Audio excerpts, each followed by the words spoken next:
نجم نبداو وي. Donc bonsoir à tous. مرحبا بكم. Donc merci pour la participation. Je vous souhaite donc inchallah une excellente formation. Donc la formation Robot Structural Analysis qui vous est proposée par le centre Laplacien de formation et je serai votre formateur le long de cette formation là. Donc c'est une formation qui porte sur l'étude, la conception et le dimensionnement des structures métalliques à l'aide du logiciel Robot Structural Analysis. Donc, Inch'Allah,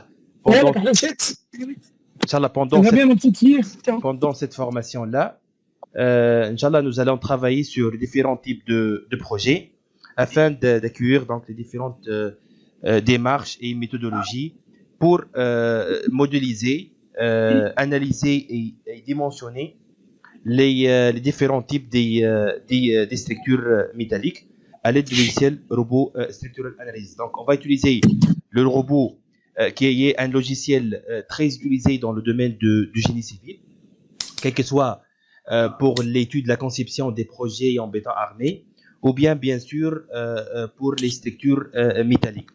Bien évidemment, robot, c'est un logiciel dédié pour la conception et le dimensionnement, la modélisation et le dimensionnement des ouvrages pour quatre types de matériaux.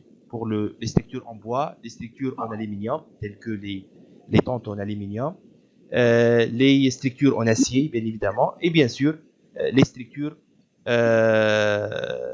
en béton armé. Donc, vous pouvez cliquer deux fois sur robot. Donc, vous allez avoir donc ici, vous allez avoir donc si on clique ici sur structure, type de structure, robot, il va afficher donc les différents types des projets avec lesquels on peut travailler.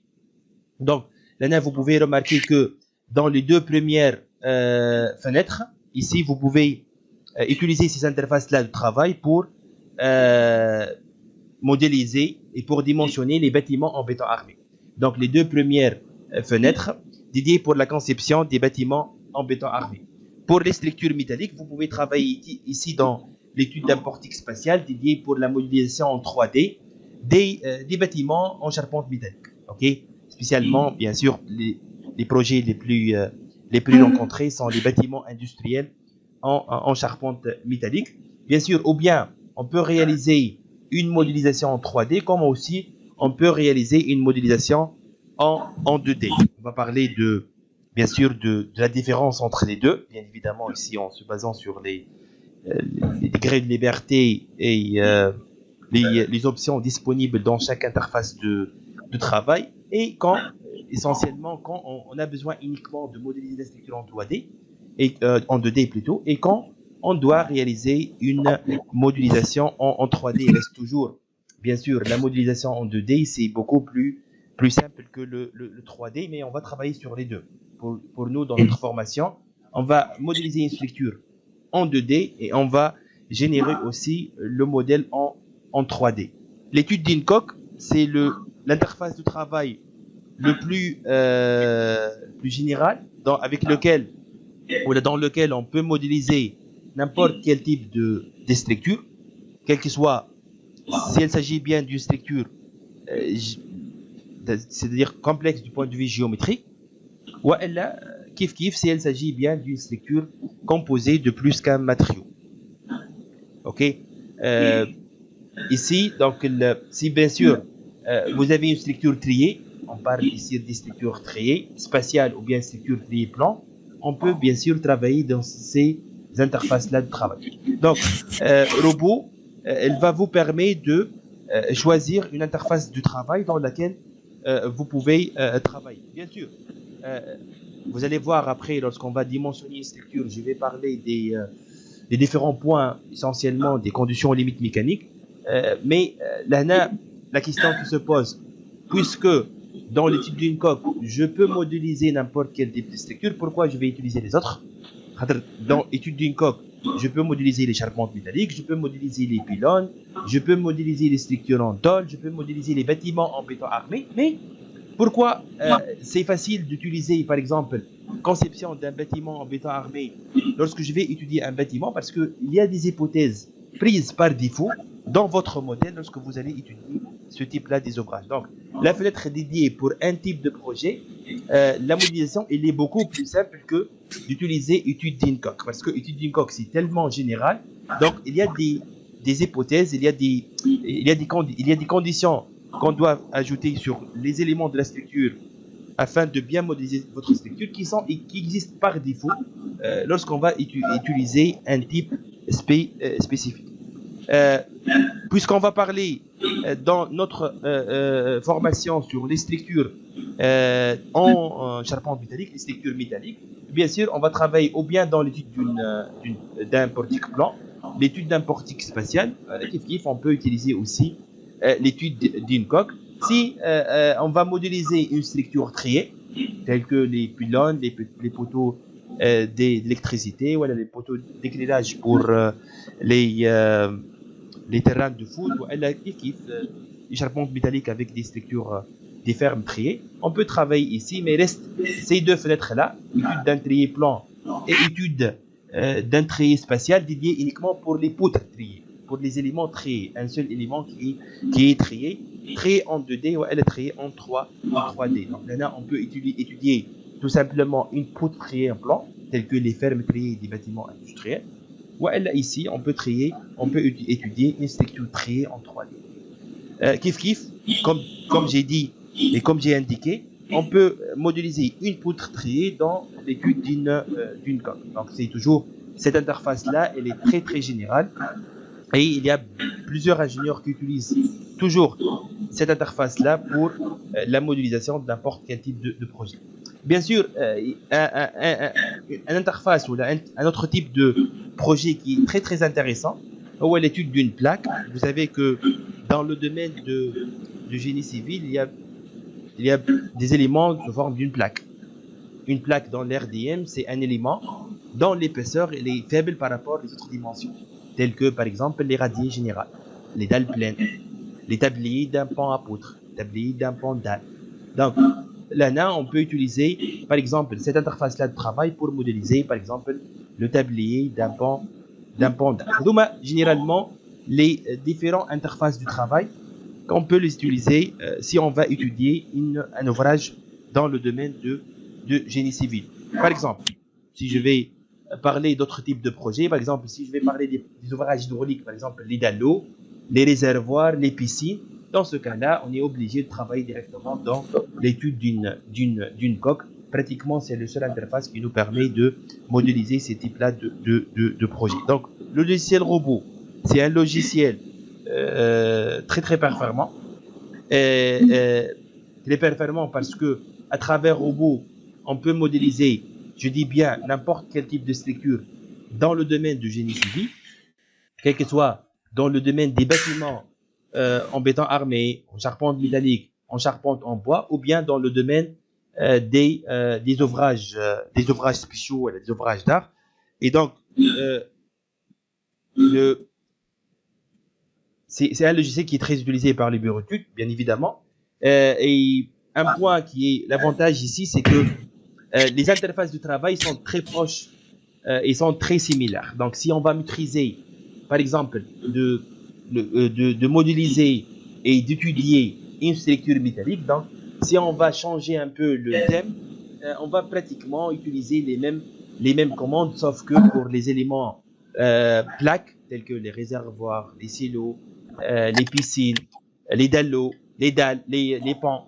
Donc, c'est juste, ici, on va utiliser des éléments plaques et robot utilise la méthode des éléments finis pour le calcul des sollicitations possibles. Là, on puisse bien sûr dimensionner et effectuer un calcul ferriage pour les éléments plaques.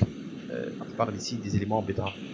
Donc, c'est ça. Donc, avant de commencer, je reviens ici. Donc, comme premier projet proposé, comme je vous ai dit, donc la formation, elle porte sur l'objectif principal, c'est de permettre aux participants d'acquérir et de maîtriser les méthodologies exactes, correctes, de la modélisation jusqu'à le dimensionnement des ouvrages métalliques. Okay? Donc, avec la méthode simple et on va parler à la fin de la formation sur l'analyse avancée avec Robot Structural Analysis. On va rester jusqu'à maintenant par les méthodes, l'analyse, c'est-à-dire statique, linéaire, classique. Okay. À la fin de la formation, je vais essayer de parler sur les analyses avancées et le calcul, peut-être l'analyse sismique aussi des bâtiments. Donc, l'analyse non linéaire et le calcul dynamique des structures.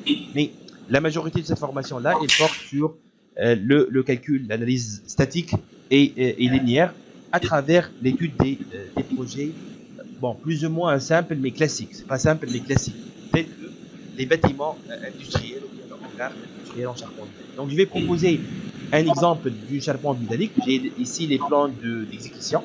Il s'agit bien d'un bâtiment composé des portiques brisés. Portiques brisés, c'est-à-dire des portiques composés par des portiques, des bâtiments composés par des portiques plats, composés par des traverses et des poteaux. Et dans le sens longitudinal, vous allez trouver des listes de bandage. Et sur la toiture, hein, vous allez avoir tous les éléments de la. Donc, c'est un hangar industriel, l'ouverture égale à 23,6 mètres, la profondeur égale à 28,28 mètres, composé de 5 espacements, 6 portiques. Les portiques sont espacés de 6 mètres, uniquement le dernier travée de 4,28 okay, mètres. Et comme je vous ai dit, le bâtiment il est d'ouverture 23,64 mètres. Mais, juste une petite introduction concernant les bâtiments industriels. Parce que, comme je vous ai dit, plus que 50% des bâtiments industriels dans le domaine du génie civil sont des bâtiments en charpente métallique. Donc, c'est important ici de parler sur les éléments principaux, okay, les éléments principaux qui constituent cette structure-là. Donc, si on parle d'un bâtiment industriel, comme je vous ai dit, donc l'élément principal de ce bâtiment-là sont les portiques de stabilité. Les portiques, donc, sont les éléments principaux qui supportent les charges générées par la structure et qui vont transmettre les charges vers la fondation. Ici, pour l'infrastructure, on parle de la fondation en béton armé classique, composée par des semelles isolées, des langrines et une chape en béton armé. Mais je parle des éléments de la superstructure. L'élément principal sur lequel on va parler sont les portiques de stabilité. Les portiques de stabilité, généralement, ou bien ce sont des portiques icono brisés, c'est-à-dire les portiques sont composés par une traverse en profilé et un poteau aussi en profilé. Donc, les portiques brisés. Bon, c'est pour la majorité des bâtiments, ou les majorités des bâtiments rencontrés sont construits par des portiques de stabilité brisée parce que c'est la solution la plus esthétique. 1, 2, ça reste toujours la solution optimale pour les ouvertures, comment dirais-je, pour des ouvertures à l'ordre de 20 à 25 mètres. Donc, si vous avez un bâtiment à l'ordre de 20 à 25 mètres, donc la solution optimale, c'est de réaliser ces structures-là avec des portiques brisées. Si vous avez un problème d'ouverture, si l'ouverture du bâtiment est importante, dans ce cas-là, je parle uniquement de l'ouverture qui est importante. Donc, vous avez un bâtiment classique en charpente métallique. Si l'ouverture est importante, dans ce cas-là, on peut utiliser comme solution les fermes triées. Regardez ici la figure à droite. La ferme ici est une ferme triée. Et vous savez que je vais parler par la suite des caractéristiques des avantages de construire en acier. Mais vous savez que si on parle d'une structure triée, pourquoi c'est une structure qui est plus pourquoi avec ces structures-là on peut franchir des grandes portées? Parce qu'elle est composée par plusieurs éléments. La charge appliquée sur cette poutre-là, elle sera distribuée sur l'ensemble des éléments qui constituent la poutre triée. Et donc, je peux franchir des grandes portées avec une faible section. C'est pour cette raison, pour les fermes triées, on utilise les cornières simples, les doubles cornières, les tubes creux, les profilés de section et de poids légers. Le problème, c'est un problème d'ouverture, ok? Et donc, on peut garder des poteaux en profilé, parce que le problème, c'est un problème d'ouverture. On peut garder des poteaux en profilé, et on peut juste remplacer la traverse par une ferme triée. Comme ça, je peux je peux franchir des grandes portées. B. Bien sûr, je peux avoir aussi des bâtiments industriels avec des poteaux triés. Si on parle ici de ouverture importante plus une charge importante appliquée sur les poteaux. Donc, le poteau en profilé il est insuffisant. Dans ce cas-là, je peux utiliser des poteaux triés ou bien je peux utiliser aussi des structures avec des profilés reconstitués soudés. Donc, c'est pour cette raison, si on va parler des constructions métalliques, on doit bien insister sur les différents types de profilés utilisés en construction métallique. Ok, donc je vais parler de ça. Donc, pour les bâtiments industriels, ou bien on peut proposer comme conception des portiques brisés. Si on parle des bâtiments dans l'ouverture et à l'ordre ne dépasse pas 25 mètres, si vous avez une ouverture plus importante, dans ce cas-là, la solution portique triée peuvent être considérées comme une solution efficace. La question qui se pose ici, on peut rencontrer des structures dont l'ouverture elle est plus que 25 mètres et en même temps elle est réalisée en profilé et avec des portiques brisés. Oui, il existe. Mais j'ai dit que les portiques brisés représentent une solution optimale pour des ouvertures à l'ordre de au max 25 mètres. Mais sinon, bien sûr, on peut trouver des structures avec une ouverture plus importante avec des portiques pleins, tout simplement parce qu'on peut utiliser, on peut renforcer les profilés pour augmenter sa résistance. Et là, on peut utiliser des profilés reconstitués soudés. Pour d'autres types de structures, bien sûr, pour parler du domaine d'utilisation de l'acier en tant que matériau de construction, ou bien pour les bâtiments industriels, ok, ou bien pour les bâtiments de grande portée, tels que les stades, les amphithéâtres, les bibliothèques, ainsi de suite. Les bâtiments à plusieurs étages, c'est un exemple d'un bâtiment à usage bureautique, je pense, réalisé en métallique. C'est-à-dire les éléments porteurs sont des éléments métalliques, poteaux et poutres.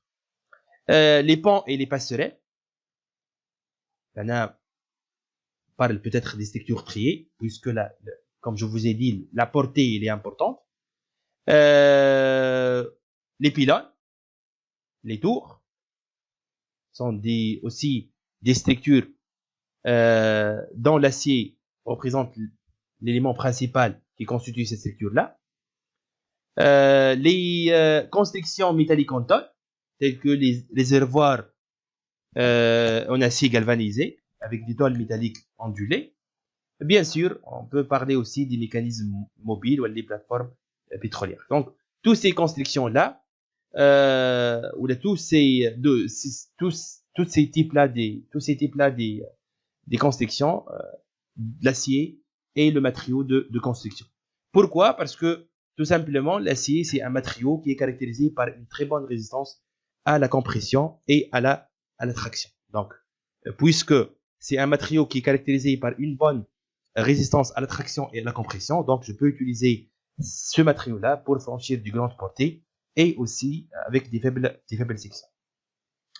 Les éléments qui constituent un bâtiment industriel, j'ai dit que portique de stabilité pour les différents types. Les éléments de remplissage, vous avez sur la toiture, vous allez trouver des pannes. C'est quoi le rôle de ces pannes-là, ces éléments-là? Les pannes, son rôle, c'est de supporter la couverture, ainsi que la charge appliquée sur la couverture. La couverture, ou bien une couverture en bac acier, ou bien une couverture en panneau sandwich, ou bien une couverture en fibrociment, par exemple. Okay? Donc, ça dépend du type de la couverture. Donc, la charge ainsi que la couverture, c'est porté par les pannes. Et les pannes sont appuyées sur la traverse. Donc, pour la descente de charge, les charges appliquées sur la couverture, transmises vers les pannes, et par la suite vers les traverses. Et la traverse par la suite vers les poteaux, ainsi que la fondation. Et finalement vers la fondation et le sol. Si vous avez un bardage métallique, généralement en bac acier ou bien en panneau sandwich, bien sûr, on va trouver les poutrelles appuyées sur les poteaux, hein, les poutrelles appuyées sur le poteau qui s'appellent des lisses de bardage. C'est quoi le rôle des lisses? C'est de supporter le bardage et de transmettre les charges, le poids propre du bardage ainsi que le vent appliqué sur le bardage vers le poteau de la structure. Donc, à part ces éléments-là, on va parler des éléments de contreventement. Je vais utiliser un autre exemple ici.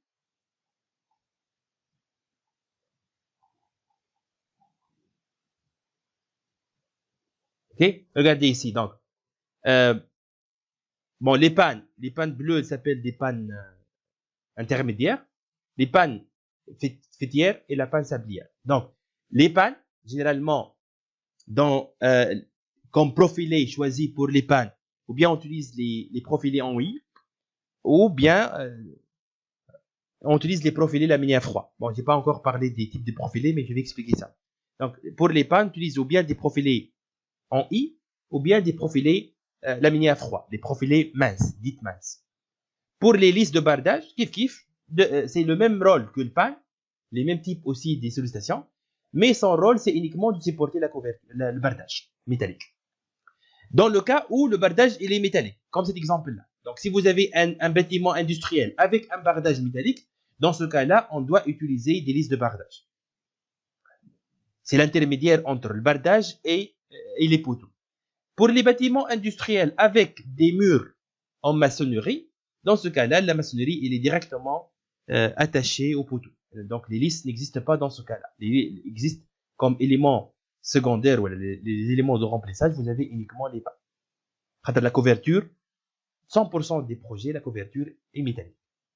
Quel que soit, bac acier ou bien en panneau sandwich. Par contre, pour les parois verticales, ou bien, il s'agit bien d'une paroi en maçonnerie en briques, ou bien en aglo, ou bien un bardage métallique. Si c'était un bardage métallique, dans ce cas-là, donc, vous allez trouver des listes de bardage appuyées sur les poteaux. Son rôle, c'est de transmettre la charge appliquée sur le bardage vers les poteaux. Donc, finalement, ce sont les portiques qui assurent la stabilité et la résistance de votre bâtiment.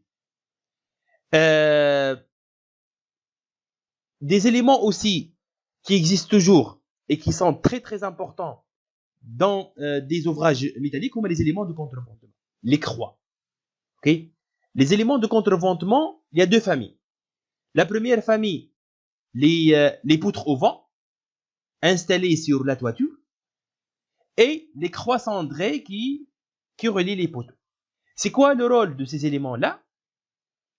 J'arrive, mais juste, je vais vous présenter une fois pour toutes les différentes faces d'un bâtiment industriel. Donc, on parle ici de la face pignon, c'est la face avant, la petite face de votre bâtiment. La face lampant, c'est la grande face, et la toiture. Donc, les bâtiments industriels sont sollicités par deux actions du vent.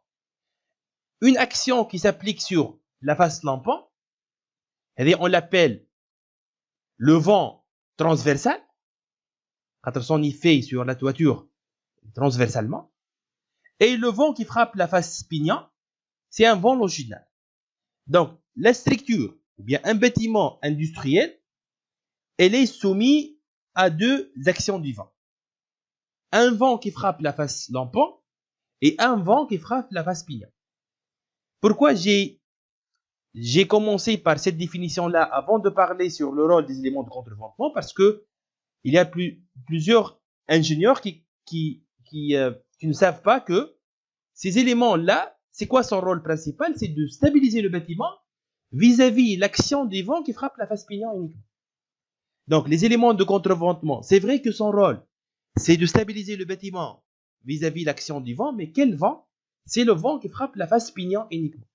Le vent qui frappe la face longitudinale, elle sera stabilisée par le portique de stabilité. C'est pour cette raison, j'ai dit qu'on va commencer dans une première partie de la formation de parler sur le calcul statique et l'analyse classique, mais dans les structures légères tels que les bâtiments industriels, les ombrières photovoltaïques. On peut avoir des structures déformables, et donc on peut avoir l'effet de second ordre, et donc une analyse en linéaire. D'où vient, ou là, à cause de quoi? À cause de le déplacement du portique transversalement sous l'effet de l'action du vent, qui frappe la face lambant. Donc, puisque dans le domaine de construction métallique, on doit considérer l'action du vent, peu importe la hauteur des bâtiments. C'est pas la même chose dans le domaine des bâtiments en béton armé. Ça, on considère l'action du vent qu'à partir d'une certaine hauteur. Par contre, pour les constructions métalliques, pour les constructions légères, l'action du vent doit être considérée peu importe la hauteur de la construction, peu importe la géométrie de la construction. Blax, parfois pour des cas, surtout les charpentes classiques, dont les charges descendantes ne sont pas très importantes, l'action du vent, c'est une action dominante. Ok? Là, ça diffère entre surtout les régions, parce qu'ici en Tunisie, par exemple, on considère l'action du vent pour toutes les régions. La neige est considérée uniquement pour le nord-ouest de la Tunisie. Par contre, en France, pratiquement toutes les régions sont l'action de la neige est considérée, et donc pour des bâtiments en France, le vent peut être considéré comme étant une action secondaire, puisque l'action de la neige est la plus dominante.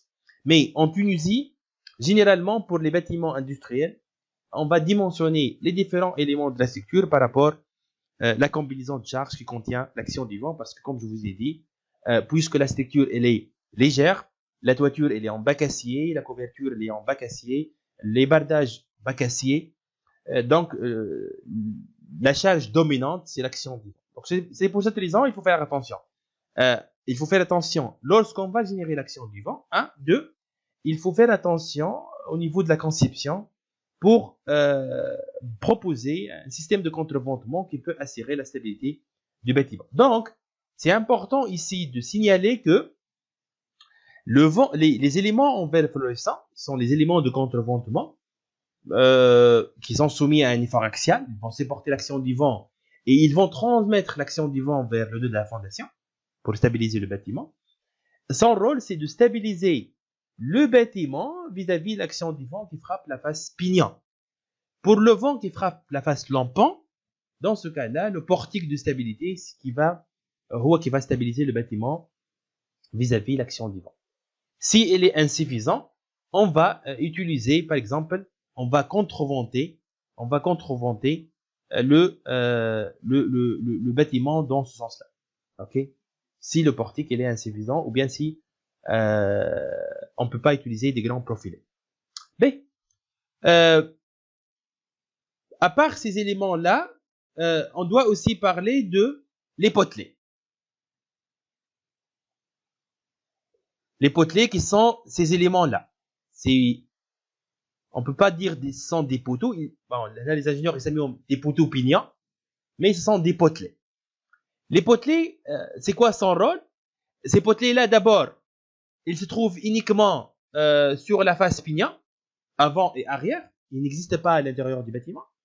C'est quoi son rôle? Son rôle, il est très très important.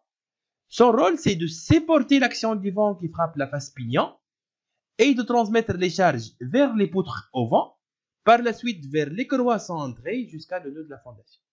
Donc, l'élément qui va assurer la transmission de l'action du vent de la face pignon vers la fondation, ce sont les potelets. Et même dans la modélisation, il y a plusieurs interventions à considérer pour les potelets, pour bien modéliser les potelets de votre cycle. Donc, si je vais résumer, donc, un bâtiment industriel en charpente métallique, donc un bâtiment industriel en charpente métallique est composé de différentes familles. Les portiques de stabilité, ou bien des portiques brisés, ou bien des portiques triés, ou bien des portiques triés plans, ou bien des portiques triés spatiaux, les éléments de remplissage, les pannes, bien, bon, les éléments secondaires, les pannes, ce sont des éléments de la toiture appuyés sur la traverse. Son rôle, c'est de supporter la couverture ainsi que la charge appliquée sur la couverture et de transmettre des charges vers les traverses. Les listes de bardage qui supportent le bardage métallique, les parois verticales, transmettre les charges vers les poteaux. Les éléments de contreventement qui assurent la stabilité du bâtiment vis-à-vis de l'action du vent, le vent qui frappe la face pignon, la petite face du bâtiment, et les potelets, bien sûr, qui, son rôle, c'est de stabiliser, de transmettre l'action du vent vers les éléments de contreventement. هو الوسيط اللي يوصل l'action du vent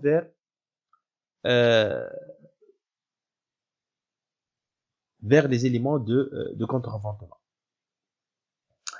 Ben, est-ce que c'est tout? Non, parce que je reviens où? Ici. Ok. Donc,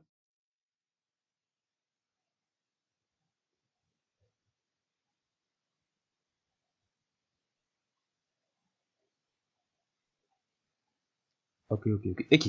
Donc, ici, pour les pannes, afin de stabiliser les pannes, bon, vis-à-vis le diversement, ok, donc on va parler de ça, on utilise des lières, ok, on utilise des lières.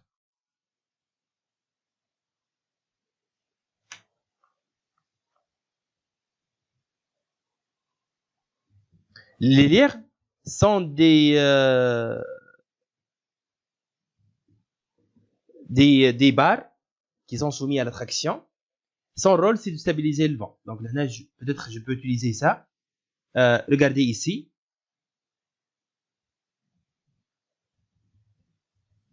Ces barres-là, généralement des tubes ronds, ou bien des cornières, son rôle, c'est de stabiliser les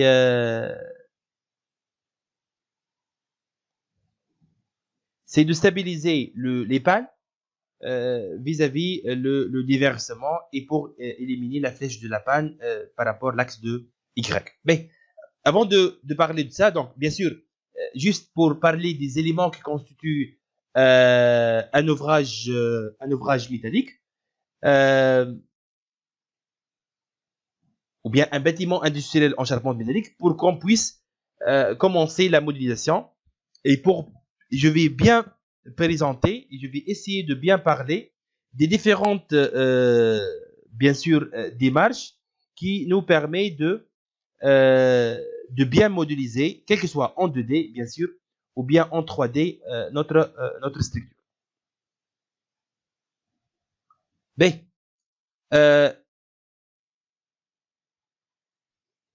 bien sûr, juste pour les bâtiments industriels en charpente métallique avec des portiques triés, bien sûr, la poutre triée elle est composée de trois éléments. La membrure supérieure, la membrure inférieure, le montant et le diagonal. On va étudier deux types de structures. On va commencer par une structure brisée. On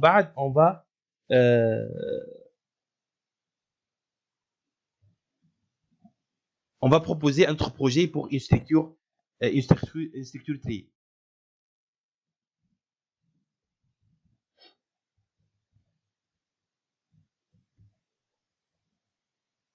Ben, un petit mot sur les profilés métalliques. Je vous ai dit que pour les différents ouvrages, métalliques, donc il y a trois types de profilés utilisés. Ok, ou bien les profilés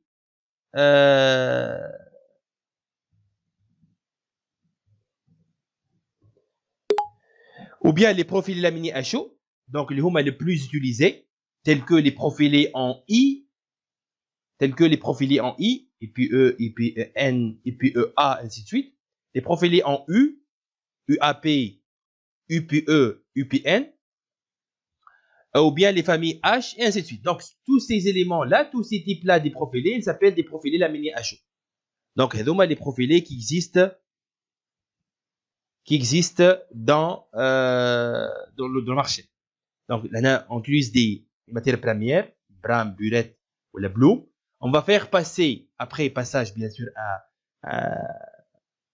dans une enceinte à une température de 1600 ou bien 1500 degrés Celsius, on va faire passer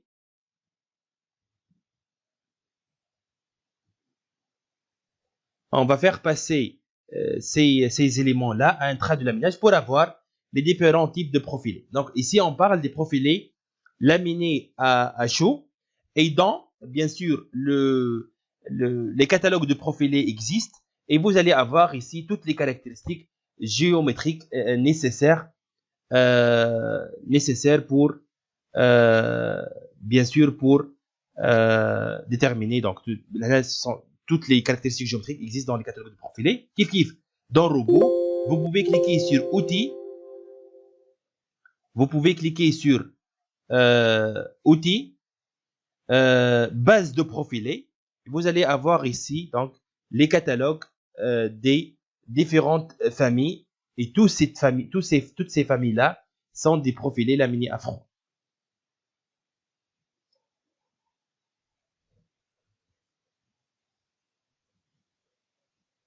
Ok, donc là, c'est juste un catalogue. Par exemple, regardez ici, CAE, ce sont les simples cornières à L égale. Ok, CAI sont les simples cornières à L inégale. Vous pouvez trouver aussi la famille H, la famille HEC, HEM, HE, ainsi de suite, jusqu'à le profilé en I, l'UAP et l'UPN. Donc, tous ces profilés-là, sont des profilés laminés à chaud et la huma les plus utilisés.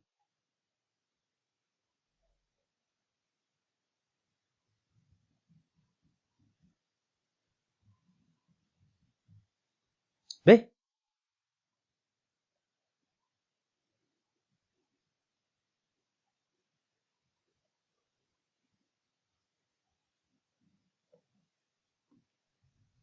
à part les profilés laminés à chaud, on peut trouver aussi, bon, bien sûr, juste un dernier mot, on va faire passer ces éléments-là à un train de laminage pour avoir les différentes formes des profilés, ou elle a un train de laminage de large pour avoir les toiles métalliques de différentes épaisseurs. Ok, tous ces produits-là sont des produits laminés à chaud. On peut utiliser les tôles métalliques de faible épaisseur pour exécuter des profilés laminés à chaud. Ok, donc on va plier les profilés, les tôles métalliques à l'exception des fortes épaisseurs pour avoir ces différentes formes là sont des profilés laminés à chaud qui sont très utilisés, très utilisés surtout pour les pannes et pour les listes de bardage. Ok, علاش على خاطر sont des profilés légères par rapport les profilés laminés à chaud tels que les IPE par exemple, et sa résistance et ses caractéristiques géométriques aussi sont beaucoup plus importantes. Donc je vais gagner du point de vue coût, plutôt poids et donc charge sur le sol, et aussi du point de vue donc résistance. Donc pratiquement aujourd'hui dans la majorité des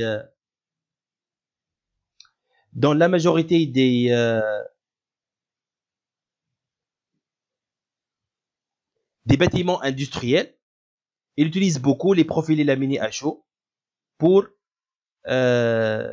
comme je vous ai dit, surtout pour les pannes et pour les listes de bardage.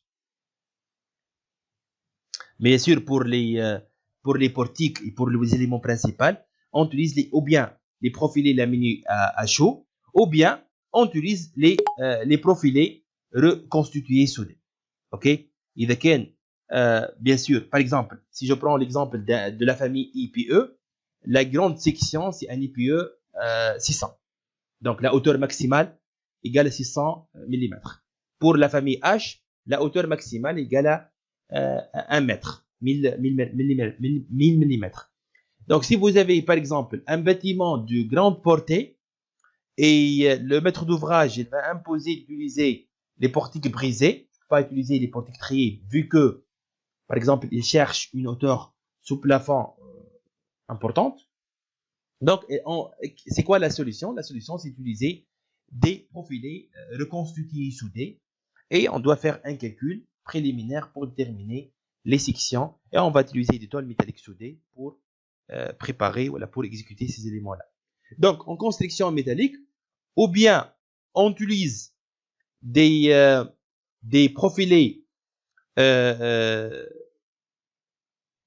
laminés à chaud standard, ou bien on utilise les profilés laminés à froid, ou bien on utilise les profilés reconstitués soudés. Voici les 3 types des profilés métalliques qui peuvent être rencontrés dans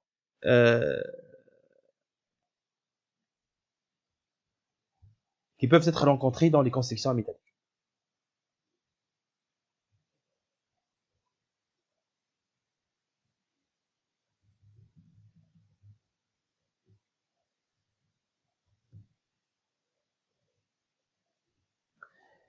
Donc, regardez, dans Robot, vous pouvez utiliser les 3 cas. Donc, vous pouvez vous-même, donc bien sûr, vous pouvez utiliser les profilés laminés à chaud, puisqu'il existe dans le catalogue et dans le catalogue des profilés de Robot. Vous pouvez aussi utiliser les profilés laminés à froid, ils existent aussi dans Robot, et vous pouvez les télécharger, ou vous pouvez construire vous-même votre propre profilé. Mais d'abord, pour télécharger les profilés laminés à chaud, on doit aller cliquer sur Outils, Préférences de la tâche. OK? Vous avez ici Catalogue.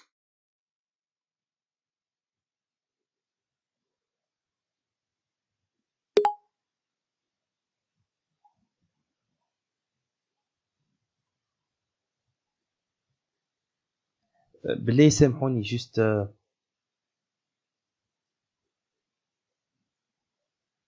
donc j'ai dit que dans le cas des constructions métalliques, bien sûr, je peux utiliser les profilés laminés à chaud, c'est le cas le plus utilisé. Je peux utiliser aussi les profilés laminés à froid, surtout pour les pannes et pour les listes de bardage. Je peux aussi Bonsoir tout le utiliser monde. Bonsoir. pour des grands bonsoir, bonsoir. Voilà. J'ai eu quelques OK, très bien. difficultés pour me connecter. Donc, c'est pas un problème, c'est pas un problème. Vous pouvez nous rejoindre. Je vais faire juste un petit rappel sur la partie déjà traitée. Donc, juste, je suis en train de parler des profilés métalliques utilisés pour les ouvrages métalliques d'une façon générale, ou bien les profilés laminés à chaud sont les profilés qui existent sur le marché, ou bien les profilés laminés à froid qui existent aussi sur le marché, et les profilés reconstitués soudés. Concernant les profilés laminés à chaud,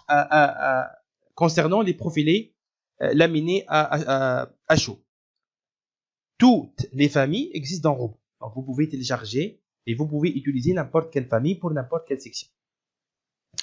Pour les profilés laminés à chaud, en utilisant, j'ai dit, les tôles métalliques obtenues par un laminage à chaud, à l'exception des fortes épaisseurs, pour avoir les différentes formes. Hein? Les poutrelles de forme C, de forme Z, de forme epsilon, ainsi de suite. Okay? Et donc, elles sont très très utilisées, très très recommandées, surtout pour les éléments secondaires pour une charpente métallique, tels que les pales et les listes de barres.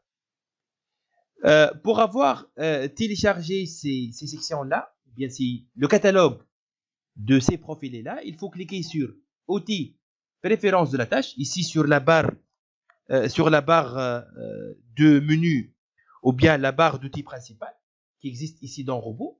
Juste, il suffit de cliquer sur Outils, Préférences de la tâche. Et si vous avez Catalogue, Et il faut cliquer sur profiler acier et bois. Donc, là, vous allez trouver les différentes, bon, je peux dire les différents fournisseurs. OK. OTUA, dans laquelle vous allez trouver les différents profilés laminés à chaud. Pour télécharger les profilés laminés à froid, il faut cliquer ici sur ajouter un nouveau catalogue à la liste. Et vous allez cliquer sur parcourir et par la suite essayer de chercher SADEF Pro.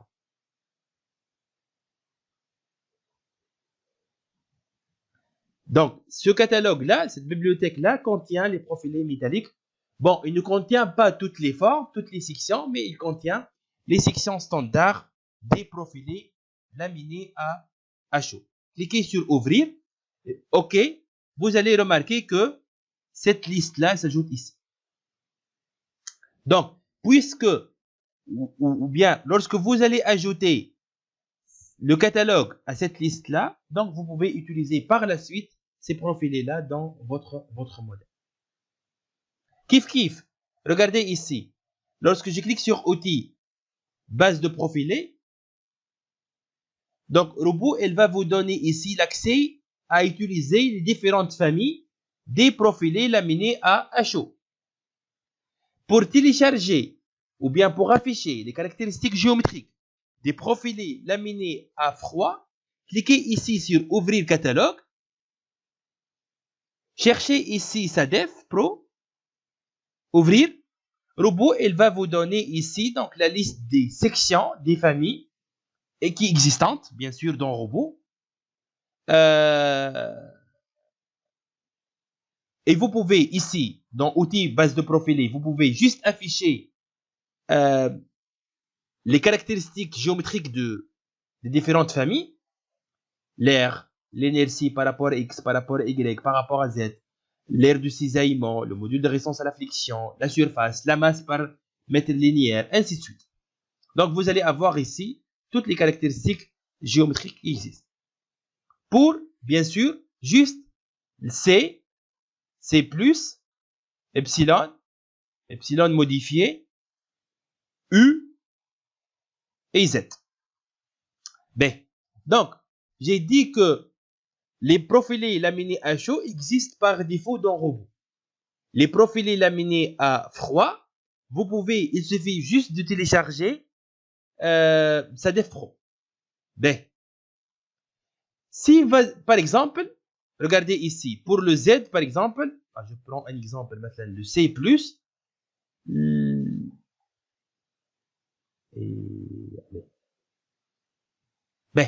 regardez par exemple, ici pour le epsilon, une hauteur maximale égale à 200. Donc, dans Robot, dans le catalogue du Robot, vous pouvez utiliser la forme en epsilon jusqu'à une hauteur de 200 mm avec une épaisseur de 4 mm. Comme hauteur maximale. Supposons que j'ai rencontré un projet et je vais modéliser des pannes ou des lisses ou des éléments secondaires avec une section epsilon de hauteur de 120, par exemple. Donc, cette section-là n'existe pas dans Robot. Qu'est-ce que je dois faire? Robot, il vous permet aussi d'ajouter une nouvelle section et d'enregistrer cette section-là dans le catalogue des profils. Avec quelle commande? Avec la commande outil définir section. Vous pouvez utiliser cette interface-là de travail pour créer, pour ajouter une nouvelle section et vous pouvez enregistrer cette section-là dans le catalogue des profils. C'est-à-dire, vous allez construire votre propre section et vous pouvez l'ajouter. Et cette interface-là de travail, cette option-là, elle est très utilisée dans le domaine de la mécanique et du génie civil. Pourquoi? Parce que je peux rencontrer un problème pareil, ou bien dans les ouvrages d'art, par exemple. Dans les projets d'ouvrages d'art, vous pouvez rencontrer des poutrelles de forme spéciale, surtout pour les ouvrages d'art en béton précontraint. La forme, elle est en I avec des talons, ainsi de suite. Donc, dans ce cas-là, on ne peut pas créer cette section-là. C'est quoi l'idée? L'idée, c'est de, regardez, l'idée, c'est de tracer votre propre section sur AutoCAD, enregistrer sous format DXF cette section-là, et vous pouvez l'importer ici. Regardez, fichier, importer DXF. Donc, vous pouvez créer votre propre section. Bien sûr, il faut créer une section qui n'existe pas dans le robot. S'il existe dans le robot, vous pouvez le télécharger directement.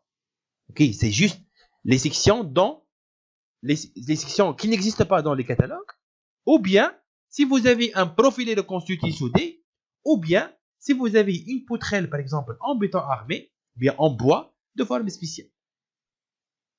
Je vais tracer en centimètres sur AutoCAD notre section. Je vais enregistrer sous le fichier format DXF. En bas, j'arrive ici, je clique sur fichier importation DXF.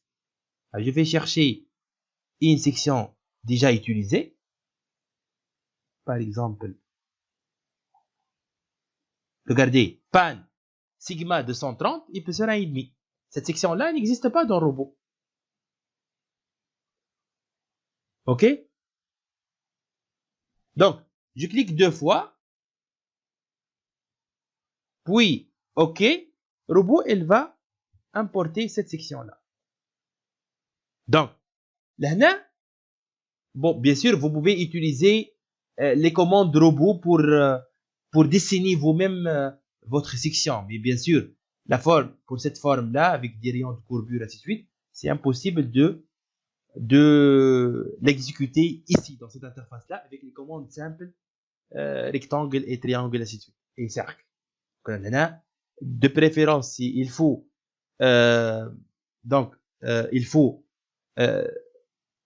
préparer votre section sur AutoCAD, enregistrer sous la section sous format DXF, et après, il faut l'importer. B. En cliquant ici sur Résultat, vous pouvez cocher toutes les caractéristiques cherchées et vous pouvez lancer le calcul. Donc là, le robot, elle va effectuer un calcul purement RTM pour déterminer toutes les caractéristiques géométriques de cette section-là. Et vous pouvez même exécuter une note de calcul à ajouter dans la note de calcul finale de votre projet si le bureau de contrôle va demander ça. Donc surtout, si vous allez effectuer un calcul manuel, vous avez besoin des caractéristiques géométriques pour vérifier ou pour dimensionner une poutre.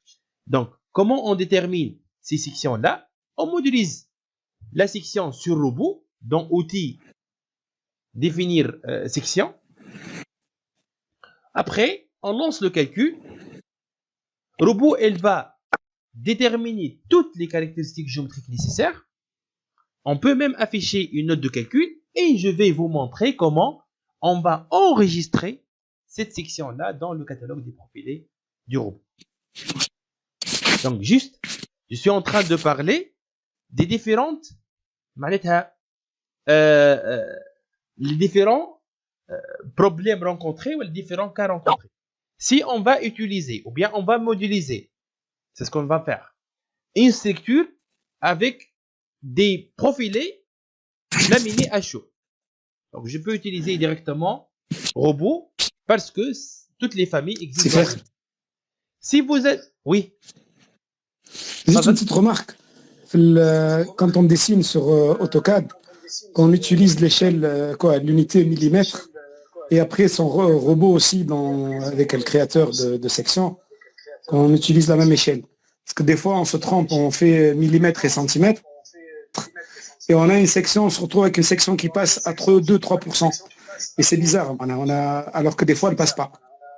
Juste parce qu'on s'est trompé d'unité. Par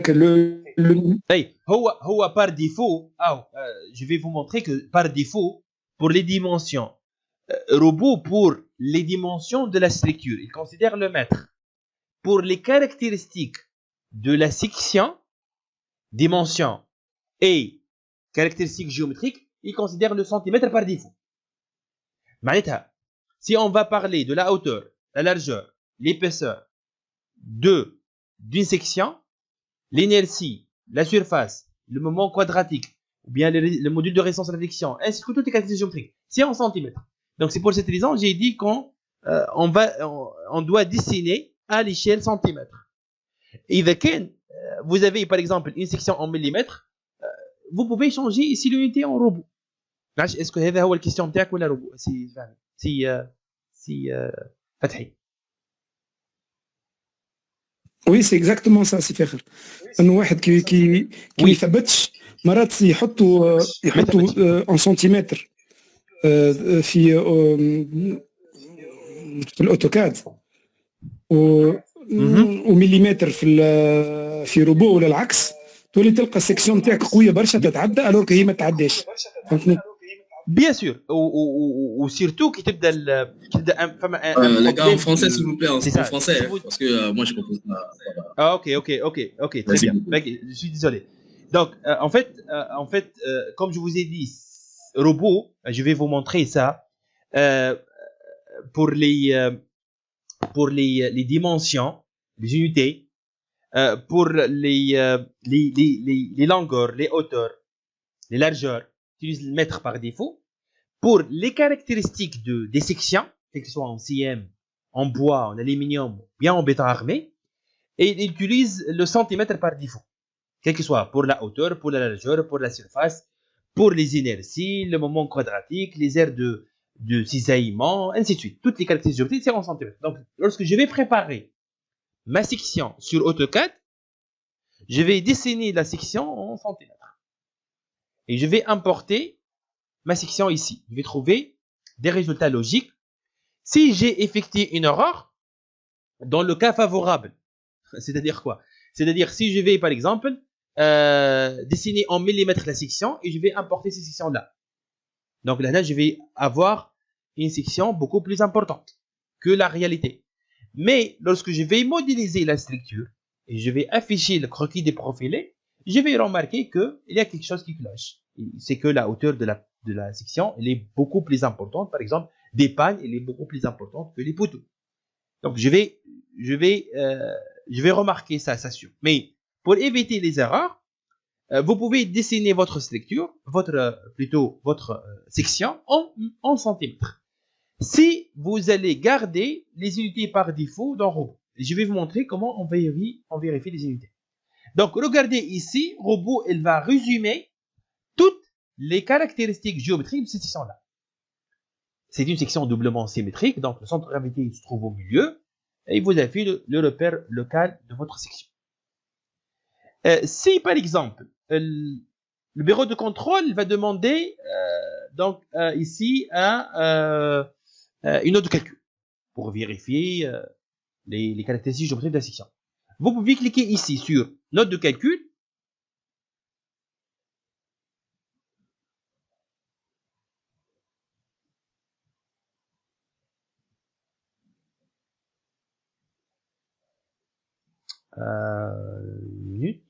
Ah oui.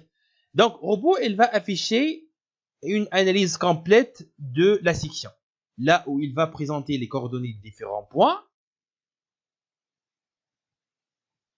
L'air, la position de centre de gravité, la surface, le module de l'élasticité, ici l'acier, le poids unitaire,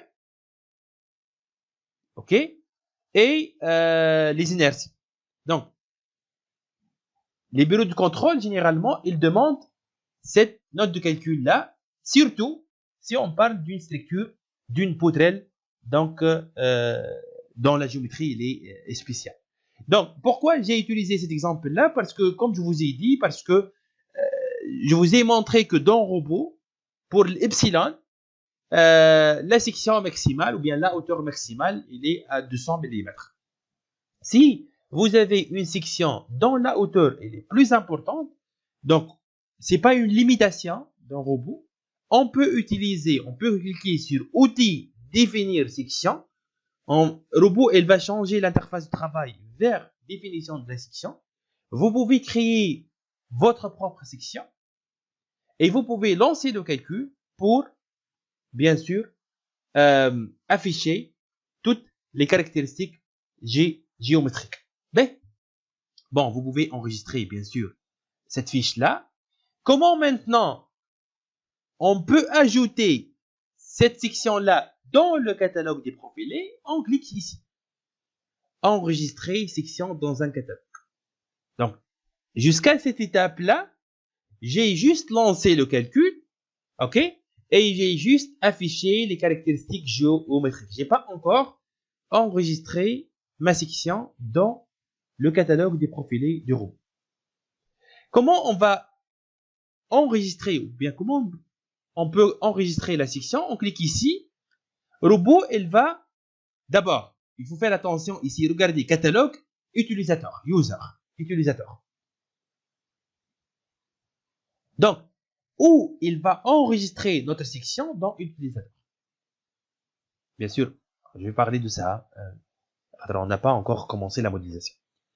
Dans la version 2023, ainsi de suite, et pour des versions supérieures, on doit ici sélectionner, comment dirais-je, juste la forme proche de notre section.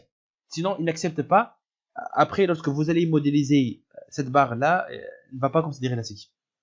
Juste, il suffit de sélectionner, c'est formel, hein, juste, il suffit de sélectionner un type proche de votre section.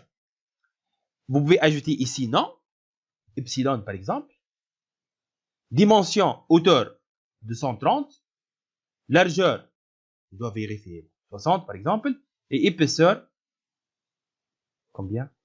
L'épaisseur, je pense, 3,5, je pense. C'est pas un problème, hein? 3,5 mm. Robot, lorsqu'il va enregistrer cette section-là dans user, dans utilisateur, il va nommer la section en se basant sur le nom et les 3 dimensions indiquées ici. C'est pour cette raison, il faut taper ici, quel que soit en millimètres ou en centimètres, en millimètres généralement, les sections réelles. Pour vérifier par la suite la section utilisée dans votre modèle. Hauteur, donc ici, en centimètres, je vais mettre 23. Largeur, 6. Et épaisseur, 0,35. Il a indiqué ici l'unité en centimètres. Donc, comme je vous ai dit, dans, par exemple, Robot 2018, vous n'êtes pas obligé de sélectionner un type ici. Vous n'êtes pas obligé. Par contre, pour les autres versions, il faut sélectionner un type, comme je vous ai dit, c'est juste proche de votre forme ou de la forme de votre section. Cliquez sur OK. Donc, comme ça, votre section a été enregistrée. Bien. Et je reviens à l'interface du travail, modélisation, démarrage. Lorsque je vais modéliser notre portique, je vais vous montrer comment on peut vérifier est-ce que notre section a été enregistrée où et surtout où je vais trouver notre section. Pour juste la remarque de Monsieur Fathi, les unités. Là, je vous ai montré comment on télécharge le catalogue des profilés laminés à froid. Kif, pour vérifier l'unité, les unités par défaut, cliquez sur Outils, Préférences de la tâche. Vous avez ici Unité et format. Regardez, pour les dimensions. Dimension de la structure, en mètres. Dimension de la section, centimètres. Dimension de la section, largeur, hauteur, épaisseur. Caractéristiques de la section. Aire de la section transversale. Les inerties. L'aire de cisaillement. Les modules de résistance à la friction. Toutes les caractéristiques géométriques en centimètres. Pour les assemblages, diamètre des boulons, diamètre de la troue, épaisseur du cordon de soudure, longueur du cordon de soudure, c'est en millimètres. Pour les éléments en béton armé, diamètre des barres par exemple, en millimètres, section de ferraillage en centimètres carrés, et pour les éléments endommagés, largeur de fissure c'est en millimètres. Donc, généralement, on garde par défaut ces unités-là. Donc, là, il faut faire attention. Lorsque vous allez dessiner votre section sur AutoCAD, il faut utiliser l'unité centimètre. Bien. Je reviens à notre premier projet sur lequel j'ai parlé. Donc, j'ai dit que dans la première partie de la formation, on va étudier de A jusqu'à Z un bâtiment industriel en charpente métallique composé de 6 portiques, 5 espacements, 4 espacements réguliers de 6 mètres et le dernier c'est de 4,28 mètres. Comme section proposée pour le poteau, un IPE 330, traverse IPE 330, les potelets IPE 220, les listes de bardage sont des... Ah, pour ça, il n'existe pas liste de bardage, c'est maçonnerie en briques. Ok, on va considérer que c'est un bardage métallique. Pour ce projet-là, c'est un projet avec une maçonnerie en briques. C'est pour cette raison qu'il n'existe pas des listes de bardage. Ok. Les éléments de contreventement sont des simples cornières. Les pannes sont des IPE 120 et la couverture est en panneau sandwich d'épaisseur 40 épaisseur de la laine de roche, de la couche isolante. 40 mm. Donc, je reviens juste à la fois, c'est un rappel et juste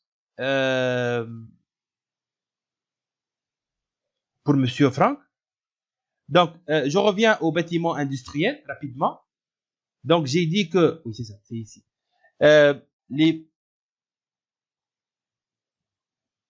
Oui, c'est ça. Donc, pour les bâtiments industriels, c'est ça.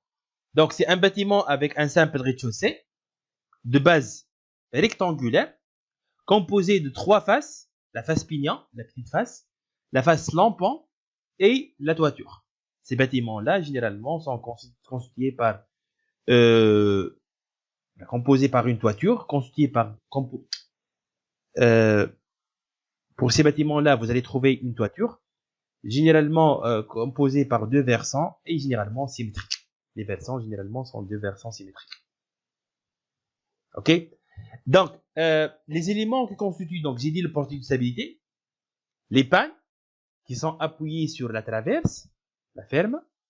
Son rôle, c'est de supporter la couverture et de transmettre les charges vers traverse et par la suite vers les poteaux ainsi que la fondation. Pour la paroi verticale, s'il s'agit bien d'un bâtiment en maçonnerie, des parois verticales en maçonnerie, on va trouver uniquement la maçonnerie liée directement au poteau. S'il s'agit bien d'un bâtiment avec un bardage métallique, donc dans ce cas-là, on va trouver des listes de bardage. Son rôle, c'est de supporter la couverture et de transmettre les charges vers le poteau.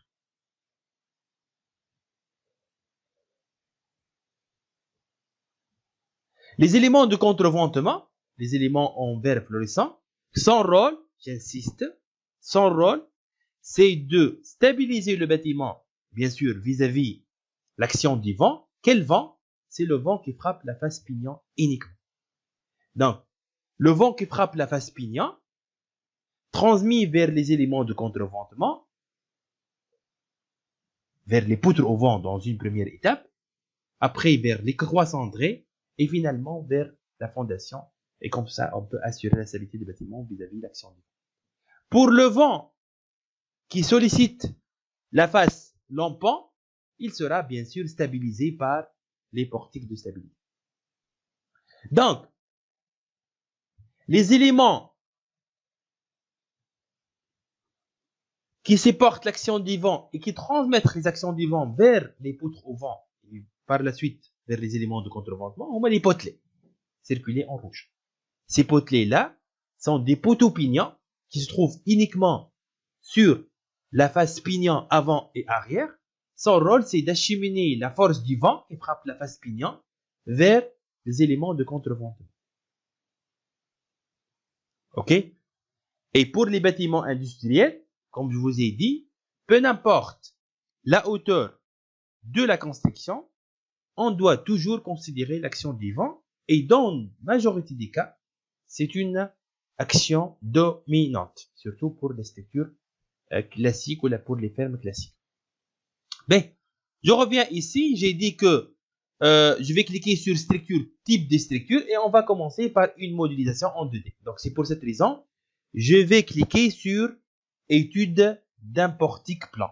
Ben, avant de commencer la modélisation, je vais vous présenter l'interface de modélisation, l'interface de travail du robot. Commençons par la barre de menu, bien la barre d'outils principale. Cette zone regroupe généralement l'ensemble des commandes principales du logiciel. OK? En haut, ici, vous allez trouver toutes les informations relatives à votre projet. Le nom, je n'ai pas encore enregistré le projet, vous allez avoir ici le nom, et l'état actuel de calcul. Méthode d'éléments finis absent, c'est-à-dire on n'a pas encore commencé le calcul et on n'a pas lancé le calcul. Donc, là, dans la partie supérieure, vous allez avoir des informations sur le projet, le nom du projet, ainsi que l'état du calcul. Ici, indiqué absent, puisqu'on n'a pas encore lancé le calcul. Ici, vous allez avoir la liste des nœuds sélectionnés.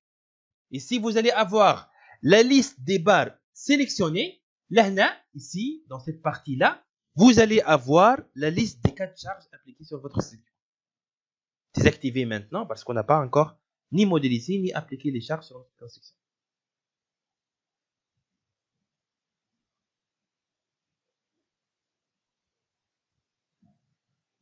Mais une barre très importante et pratiquement on va utiliser toutes les commandes qui existent sur cette barre-là, la barre d'outils additionnels, dans laquelle vous allez trouver les différents outils et les commandes de modélisation. Vous allez avoir ici en bas, à gauche, repère global. Il faut faire attention. Dans Robot, vous avez deux repères.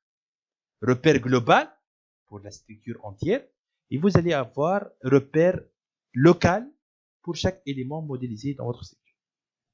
Vous allez avoir ici bureau de travail ou bien la fenêtre qui affiche les différents bureaux et environnements de travail. Dans la première partie, démarrage, nœud, barre, section, appui, chargement, résultat, c'est pour la phase modélisation. Après avoir modélisé votre structure, vous allez avoir ici l'environnement de travail, dimensionnement. Dimensionnement acier pour les structures en acier, dimensionnement bois ou bien dimensionnement des éléments en béton. Donc, dans Robot, vous avez différentes interfaces de travail. Vous avez différents environnements de travail. La première interface, ou bien le premier domaine dans lequel on va travailler, c'est le domaine de démarrage ou bien de modélisation. OK? B.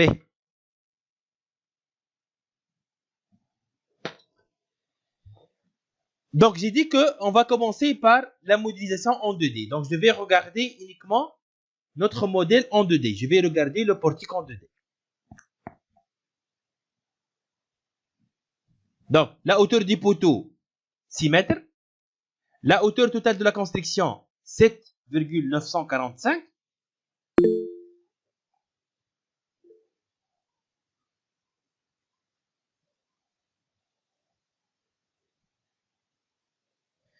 S'il vous plaît, si vous avez une remarque ou une question, vous pouvez intervenir directement. OK? Blacks, on cherche toujours les discussions pour enrichir notre séance. Merci, chef formateur. Bon, moi, ma question, c'est de savoir, dans le modèle qu'on va utiliser, le modèle sur lequel on va travailler, on aura un exemple de structure secondaire en profilé laminé à froid qu'on aura à créer, tel que vous nous l'avez montré. Voilà. Est-ce qu'on aura ce genre d'exemple-là? Parce que là, quand je vois dans le schéma, je vois des pannes en IPE, je ne vois pas d'exemple de... Oui. Bien sûr, regardez dans notre formation, donc on va faire 9 séances, Inch'Allah, pour notre formation. et je vais essayer d'étudier différents types de projets et non pas ça uniquement, je vais même parler de différents types d'analyse. On ne va pas rester uniquement dans l'analyse statique linéaire, ok? Euh, mais juste j'ai choisi de commencer avec un modèle, c'était aléatoire. J'ai choisi ce modèle-là, mais on va étudier, on va tester, on va étudier les différents cas. C'est-à-dire, je vais essayer de parler des différents cas rencontrés et différents types des projets rencontrés. Donc, en commençant par ce modèle-là, on peut même travailler sur le même modèle pour changer et pour étudier d'autres cas. Donc, je vais essayer de généraliser. On peut pas, bien sûr, on peut pas parler de différents cas, de différents types de structures parce qu'il y a une infinité de modèles, mais je vais essayer de généraliser. Je vais parler, je vais changer le type de la panne pour travailler avec les profilés laminés à froid. Ok, tant mieux. Parce que en fait, moi, j'attends vraiment un cas d'exemple parce que j'ai été confronté déjà à certains problèmes liés à la création de ces profilés laminés à froid. Oui.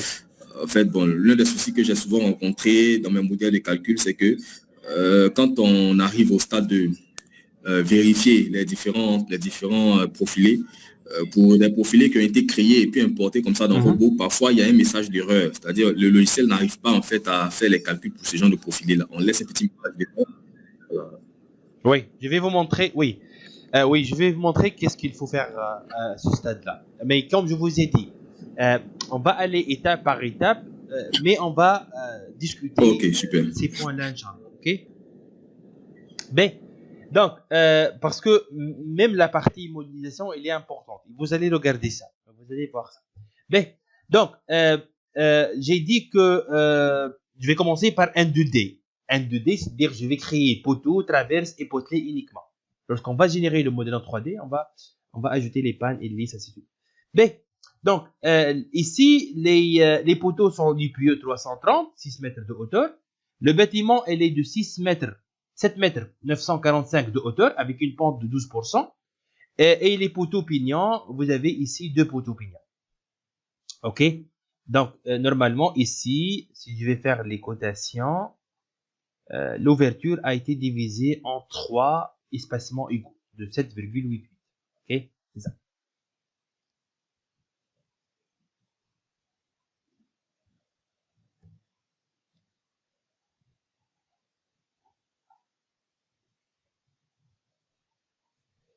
Donc, l'espacement entre poteau et potelet 7,88, entre potelet et potelet 7,88,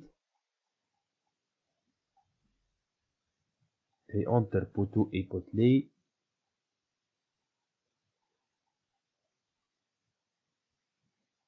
c'est 7,88. Mais, donc, ok, très bien. Donc, je vais commencer par ok, juste une dernière remarque et on va commencer directement la modélisation. Regardez, j'ai parlé des différents types de projets ou bien différents types de projets, c'est ça. Disponibles dans robot, en cliquant sur structure, type de structure.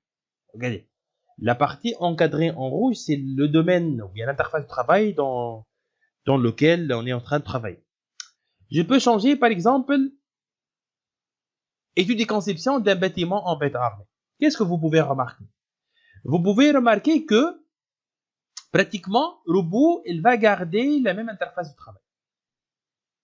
Sauf que dans la barre d'outils additionnelle, elle va ajouter des commandes pour la modélisation des éléments adaptés au projet sélectionné. Elle va ajouter des poutres en béton armé, des poteaux en béton armé, des dalles en béton armé, miroirs, couverture, etc. Donc, c'est pratiquement les mêmes interfaces de travail, sauf que les commandes dans la barre d'outils additionnelle qui changent. Bien sûr, n'oubliez pas ici, vous avez un gestionnaire des objets dans lequel, ou bien dans cette fenêtre-là, vous allez avoir la liste des éléments qui ont été déjà modélisés dans votre site.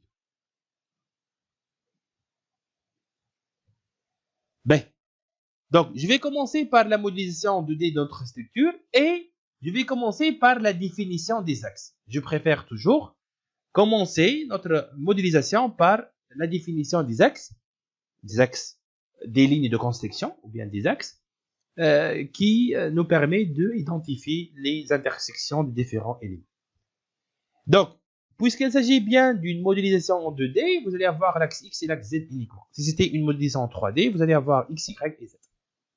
Pour le X, c'est pour l'ouverture du bâtiment. On va créer 3 espacements de 7,88 cm, 7,88 mètres. Pour le Z, on va créer 2 espacements. Le premier de 6 mètres et le deuxième de 7,945 par rapport au niveau 0. Ok? Donc, je vais créer ici 3 espacements de 7,88. Donc ici, vous avez la position initiale de l'axe numéro 1, combien d'espacements vous allez créer, et l'espacement entre les axes.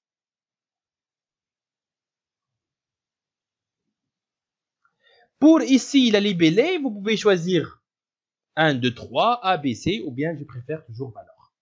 Plus 0, plus 7,88, et ainsi de suite.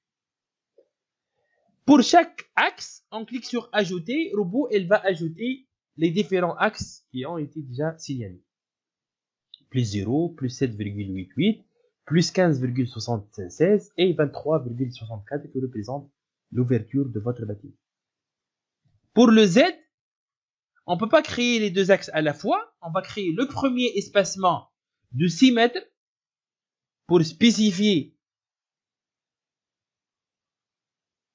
l'emplacement du poteau, la base et le tête de poteau.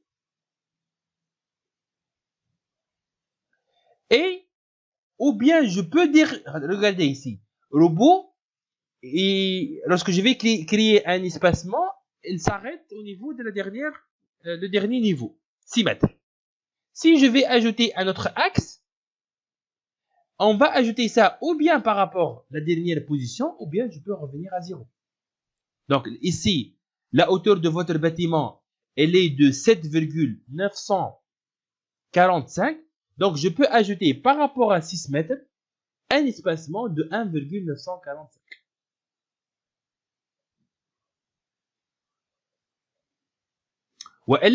Ou bien, je peux revenir à 0 et je vais taper ici 7,945. Donc, si je vais travailler par rapport à 6, je vais ajouter 1,945 mètres. Regardez ici, 0, 6, 7,945. Appliquer, fermer. Donc, robot ici, il va ajouter les axes. Mais on a oublié un axe. Pourquoi? Parce que on ne peut pas ici créer le fêtage. C'est pour cette raison, on doit créer un axe dans l'espacement égal à la largeur du bâtiment sur 2. La largeur du bâtiment ici égale à 23,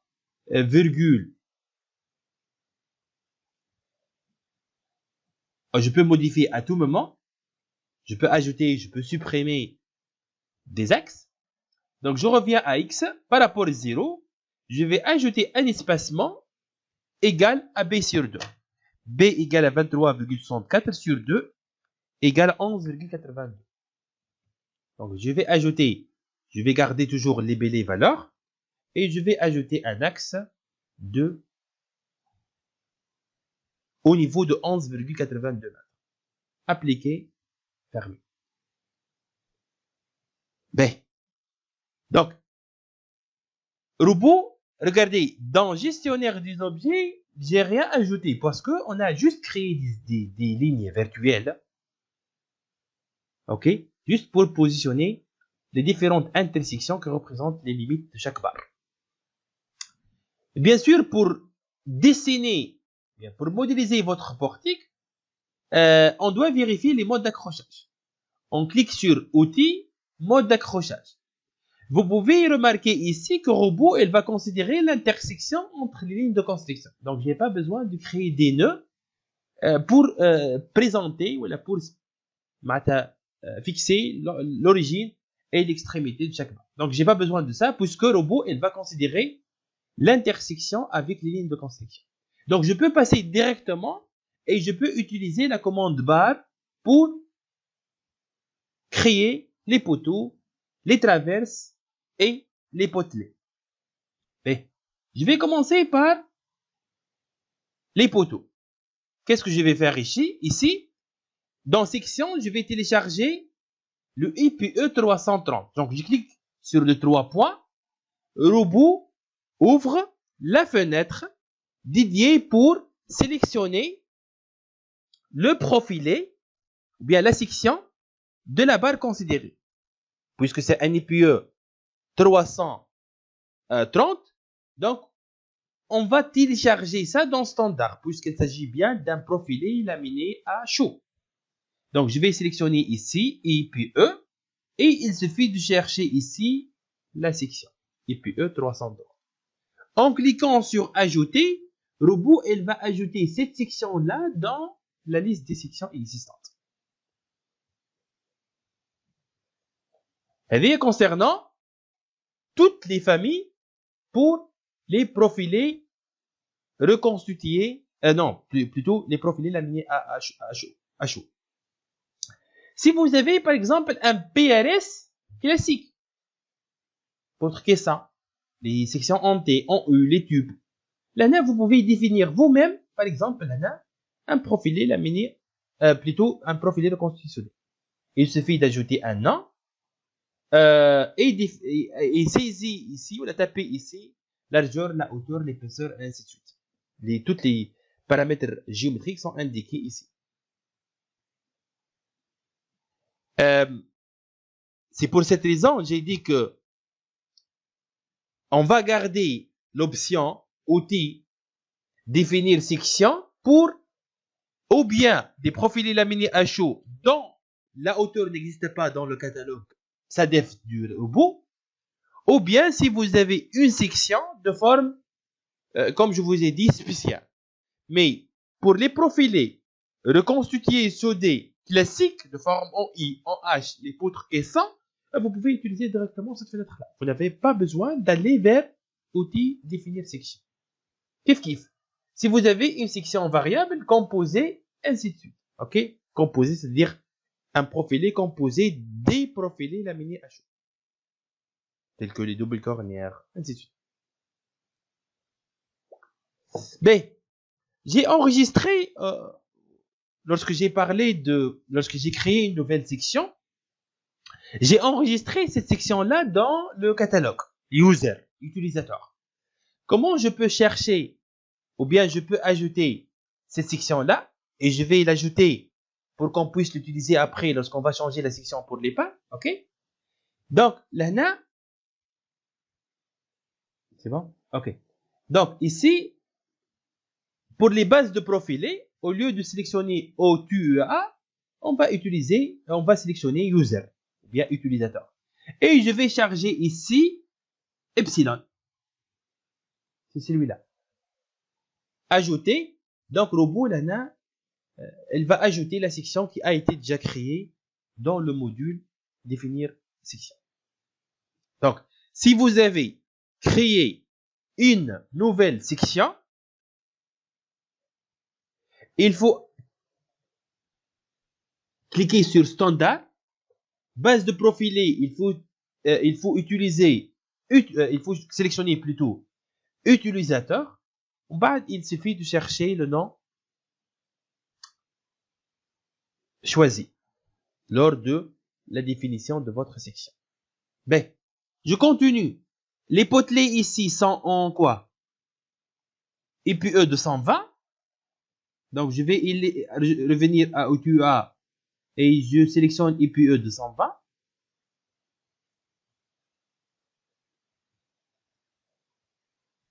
Pour distinguer, je vais considérer les traverses en IPE 270. Ok? Donc, regardez, ajouter, à chaque fois ajouter. Les sections ajoutées sont déjà... Ah, j'ai pas ajouté 330. 270 existe, mais j'ai pas ajouté le 330. Ouais, j'ai oublié de cliquer sur ajouter. IPE 330, ajouter. C'est bon, ajouter. Origine, extrémité, je clique sur origine, sur le premier nœud, il passe automatiquement à l'extrémité, je clique sur l'extrémité.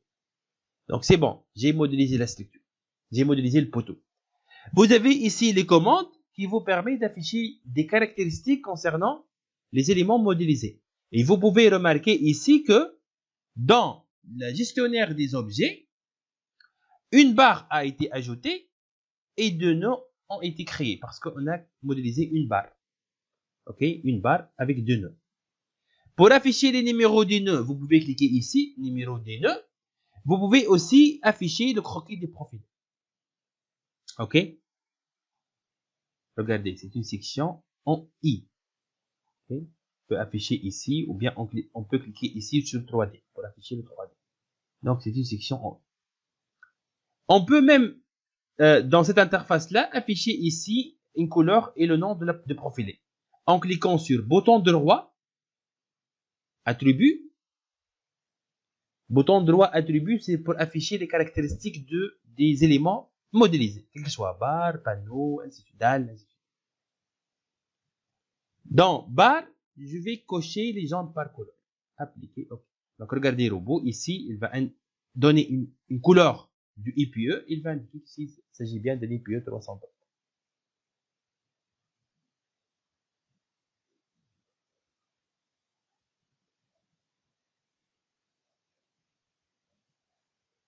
B. Je clique sur avant pour afficher toujours le plan XZ et je vais cliquer sur barre. Je sélectionne IPE 270 et je vais modéliser la traverse. Je sélectionne par la suite IPE 220 et je modélise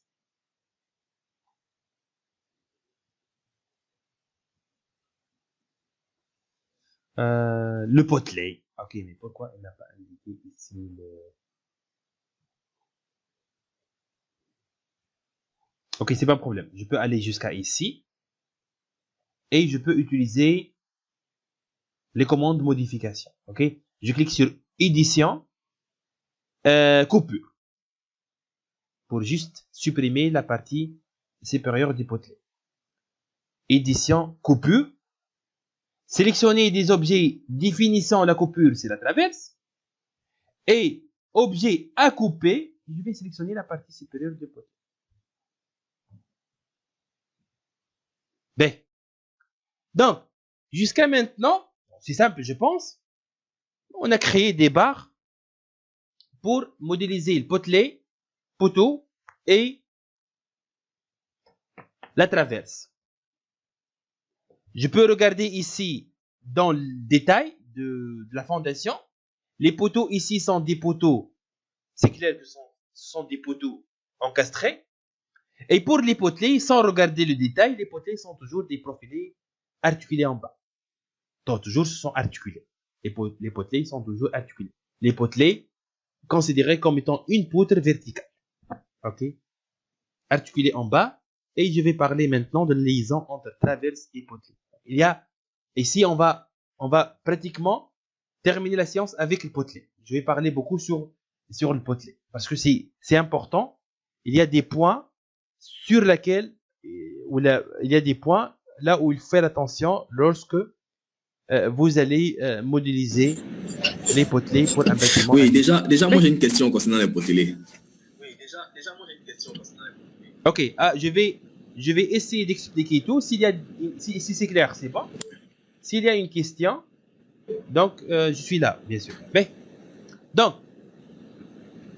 avant j'avais une question. De parler ou bien de, si je peux la poser. Il y a des oui.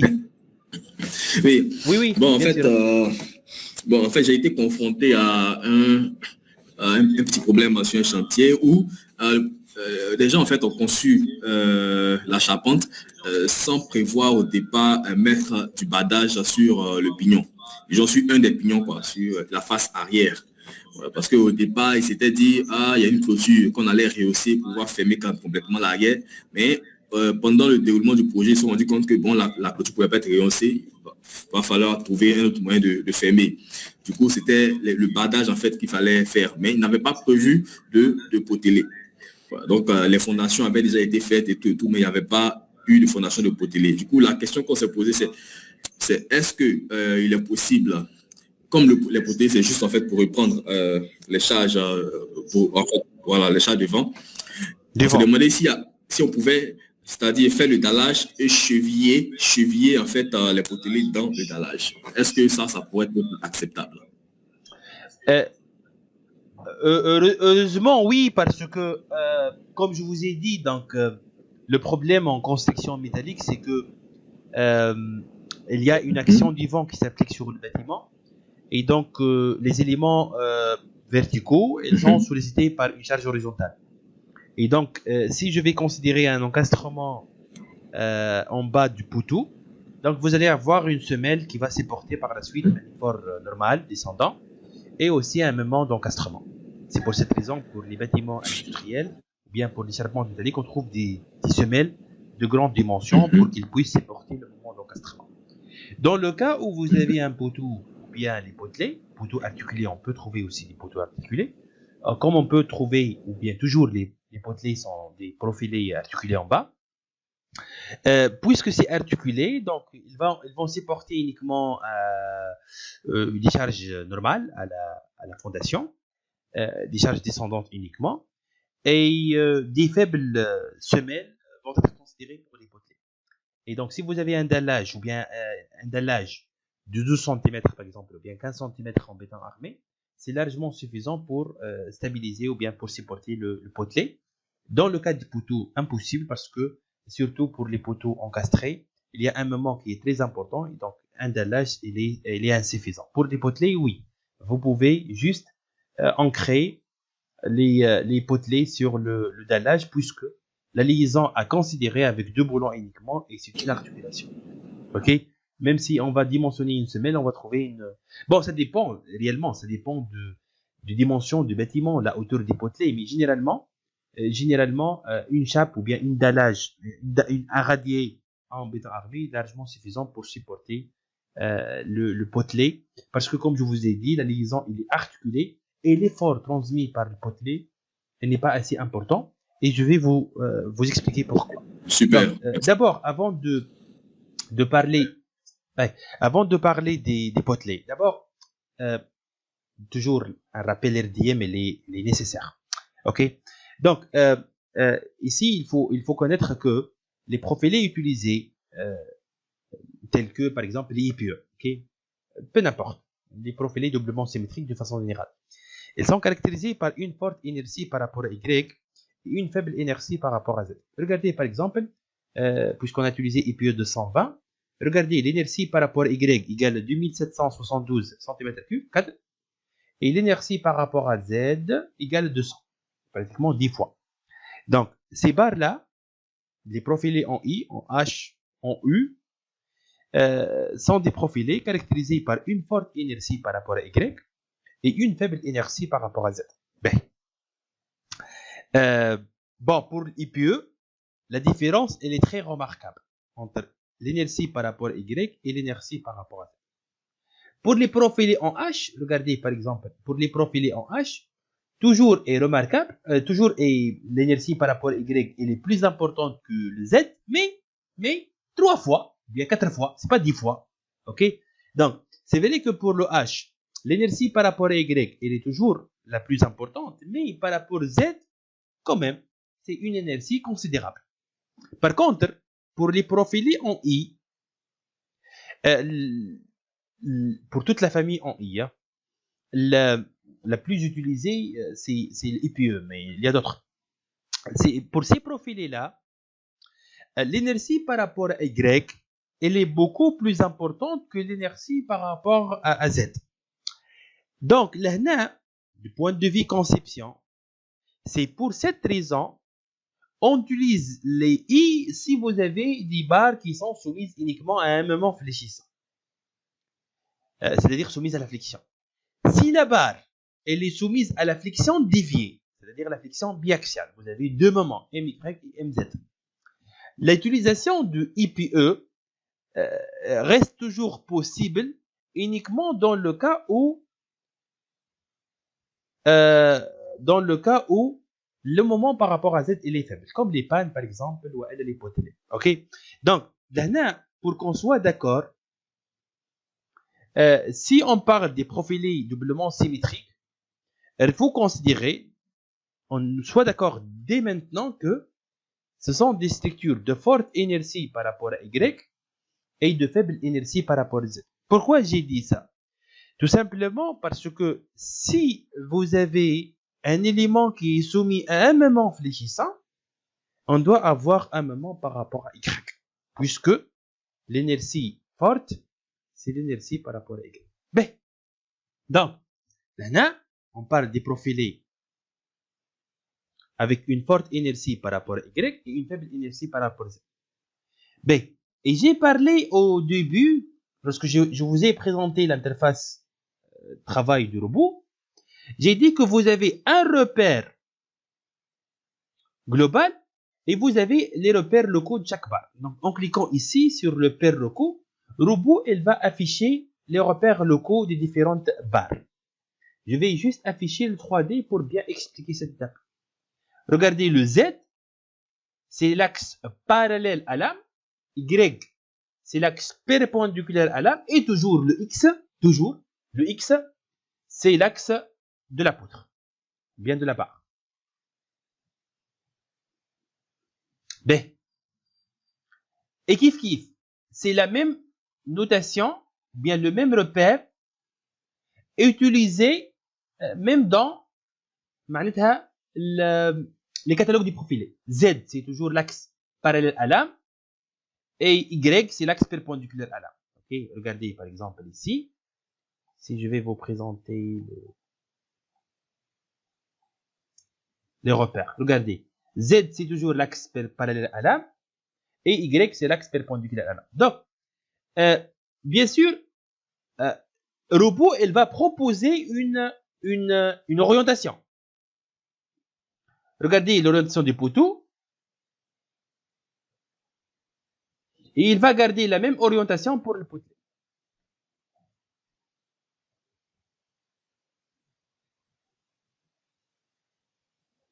Donc, c'est la proposition du robot. Est-ce que je vais garder cette orientation ou bien je vais changer l'orientation? Je vais expliquer maintenant. Ben.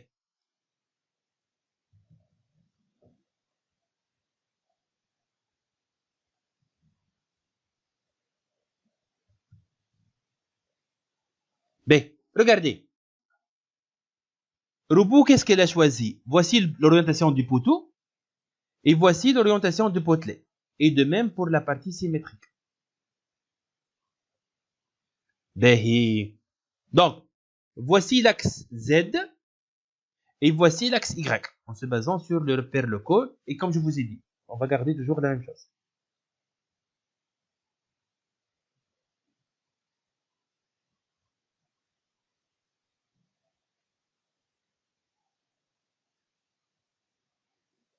Ben, au début, lorsque j'ai présenté ou j'ai parlé d'une façon générale sur les constructions métalliques, qu'est-ce que j'ai dit?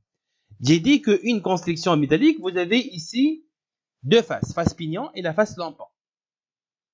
Le vent qui sollicite la face lampant, c'est porté par le poteau. Et le vent qui frappe la face pignon,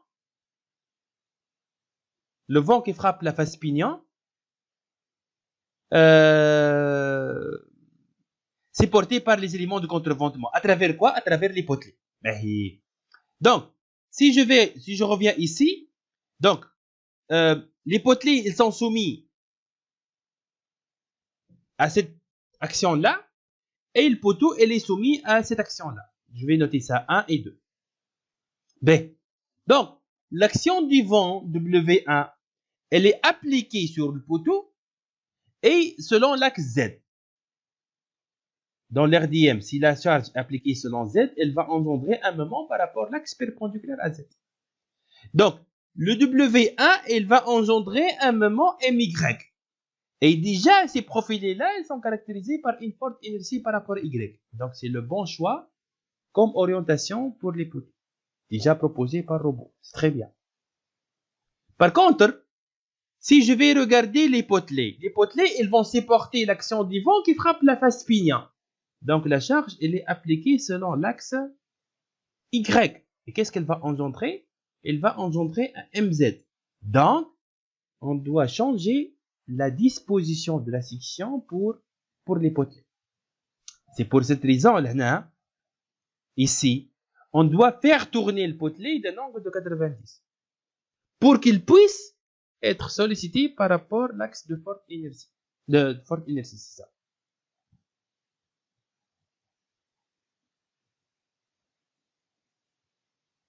Ok.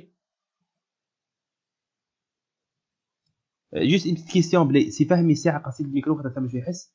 Est-ce qu'elle peut activer le micro وحده Oui. pour les questions, s'il vous plaît. Ça va, là, ça va, là, Ah, ok. excellent, Si vous avez des questions, تبع Blé. فيك باهي. لا خاطر خفت لا لا قلت لا لا ماكش هذيك سكرت عليك الميكرو الساعة و جبت شحال. Ok, très bien. Ben, donc je reviens. Donc, là, on n'accepte pas toujours les dispositions des sections proposées par le robot. Donc, c'est pour cette raison on doit intervenir. Et ces démarches-là, pourquoi j'ai dit qu'on va suivre étape par étape les démarches, ces démarches-là, il influe beaucoup sur la modélisation et par la suite sur les sollicitations et sur le dimensionnement. Ben, la question qui se pose, est-ce que je peux garder cette disposition-là? Bien sûr, vous pouvez garder cette disposition-là. Mais vous allez trouver un profilé pour les potelets beaucoup plus grand que le profilé qu'on peut utiliser. Donc, elle va chercher dans les conditions de résistance. À chaque fois, on va changer la section jusqu'à arriver à l'inertie nécessaire pour stabiliser le moment engendré par le vent. Mais il suffit de tourner le potelet d'un angle de 90, c'est bon. On va avoir donc, on va faire travailler le potelet par rapport à l'axe de forte inertie. Comme si je suis un entraîneur et je suis en train de placer les joueurs par rapport à son point fort. Ok? Ben. Comment je vais tourner la barre? Je vais cliquer ici sur définition de la structure et vous avez ici une commande qui s'appelle angle gamma. Là, pour faire tourner la barre d'un angle sélectionné. Donc, je vais sélectionner l'angle 90 et je peux cliquer ici sur liste de la barre et sélectionner cette barre-là et je clique sur l'appliquer, ou bien vous pouvez directement sélectionner la barre. Donc, là, la première intervention, c'est que j'ai tourné la barre d'un angle de 90. Pourquoi? Pour que cette barre-là soit sollicitée par rapport à l'axe de forte inertie. C'est la première intervention. La deuxième intervention, je dois ici cliquer sur appui et je vais choisir l'appui rotule pour le potelet.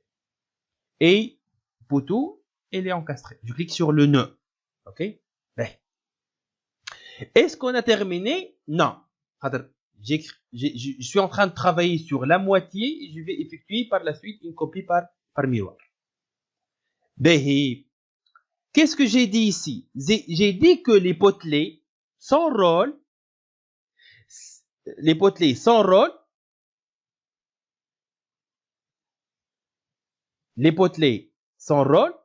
c'est de supporter l'action du vent et de transmettre les actions du vent vers les éléments de contreventement. Est-ce qu'ils vont participer et ils vont supporter les charges descendantes? Non. Ils vont supporter uniquement l'action du vent. C'est pour cette raison que j'ai dit que je ne préfère pas nommer ça poteau. Ce sont des potelets. Ce sont des poutres verticales.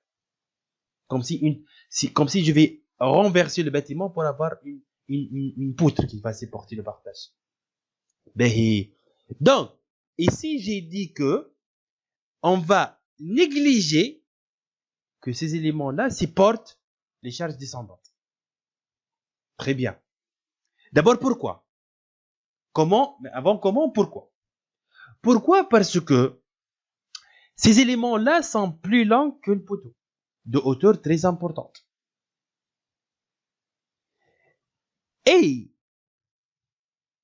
vous savez que parmi les inconvénients d'utiliser ces profilés-là, c'est que les profilés utilisés en construction métallique sont susceptibles au phénomène des instabilités élastiques, telles que le flambement. Avoir un élément élancé soumis à son poids propre, plus l'action du vent, et il y a un risque de déverser ou bien de flamber. Donc, pour minimiser l'effort normal, pour ne pas avoir un risque de flambement, je vais négliger que ces éléments-là supportent les charges descendantes. Ok? Je vais juste présenter rapidement l'assemblage entre traverse et potelet.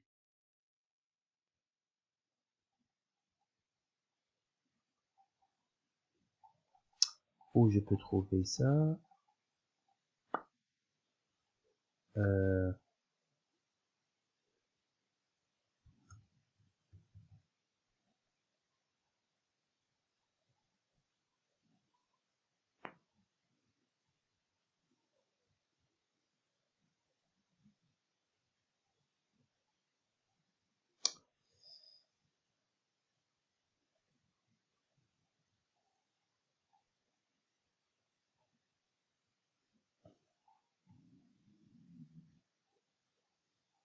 Juste, je suis en train de chercher la liaison. Juste pour gagner le temps, lorsque je vais lier deux barres entre eux avec robot, dans robot, elle va considérer la liaison automatiquement l'encastrement. Donc, ok, tous les éléments maintenant sont encastrés entre eux. Si vous avez autre liaison à part l'encastrement, donc il faut intervenir. Ok.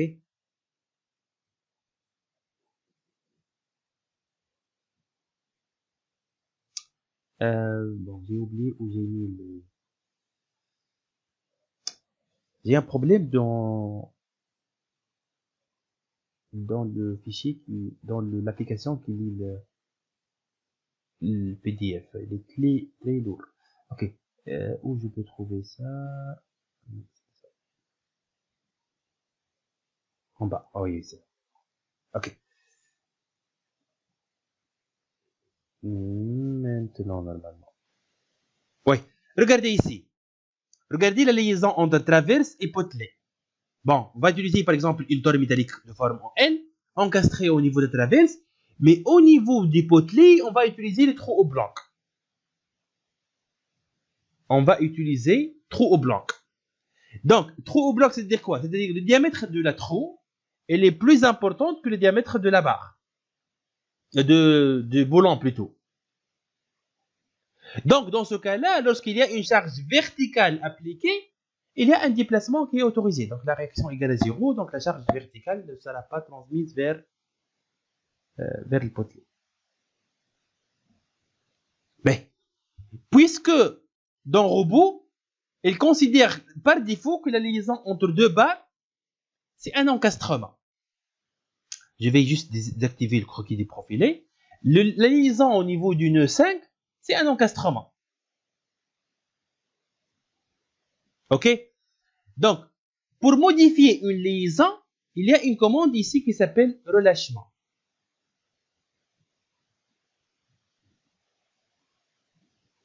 Ok? Je clique sur relâchement. Vous allez trouver les relâchements qui existent par défaut dans le robot. Articulé, articulé, articulé, encastré ou bien encastré, articulé. Donc, c'est les relâchements qui existent par défaut dans le logiciel robot. On peut l'utiliser ou bien on peut créer, en cliquant ici, une nouvelle, on peut créer ici une nouvelle relâchement, un nouveau relâchement. Donc, on ne peut pas utiliser ça parce que pour les articulations, il bloque les déplacements. Donc, j'ai rien fait. Mais qu'est-ce que je cherche à autoriser? Je cherche à autoriser au niveau de la liaison 5 le déplacement selon l'axe X. Donc, je vais créer un nouveau relâchement. Je vais nommer ça potelet.